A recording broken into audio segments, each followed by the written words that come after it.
Кюстендил и околните села осъмнаха днес с разрушени мостове и пътища. Обилните дъждове, които се изсипаха през последните 12 часа, напълниха коритото на река Бистрица и тя преля. Прекъснат е пътя от граничен пункт Гюешево за София. Прекъснат е и международният път, свързващ България с Скопие. Пороят е разрушил сградата на ВЕЦ в село Гърляно. Напълно отнесени от реката са няколко моста. В момента екипи на гражданска защита поставят укрепителни панели, за да се спре движението на реката към пътя.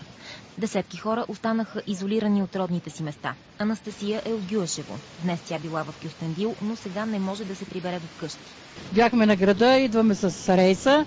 Рейса на бензиностанцията ни остави и просто не знаем как ще се преберем. Пътната връзка на граничното село с Кюстендил е напълно разрушена. Пътуващите са принудени да изчакват укрепването на пътя. Казаха да не минаваме, няма как да минеме натам. Да чакаме.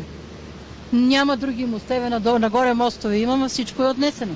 Не може да минеме водата, няма къде да ходим и ще чакаме. Хората от местните села не помнят някога да са виждали подобна водна стихия. Кризисното положение наложи централно прекъсване на електрическата мрежа в Кюстендил и околните села, тъй като няколко електрически стълба са разрушени.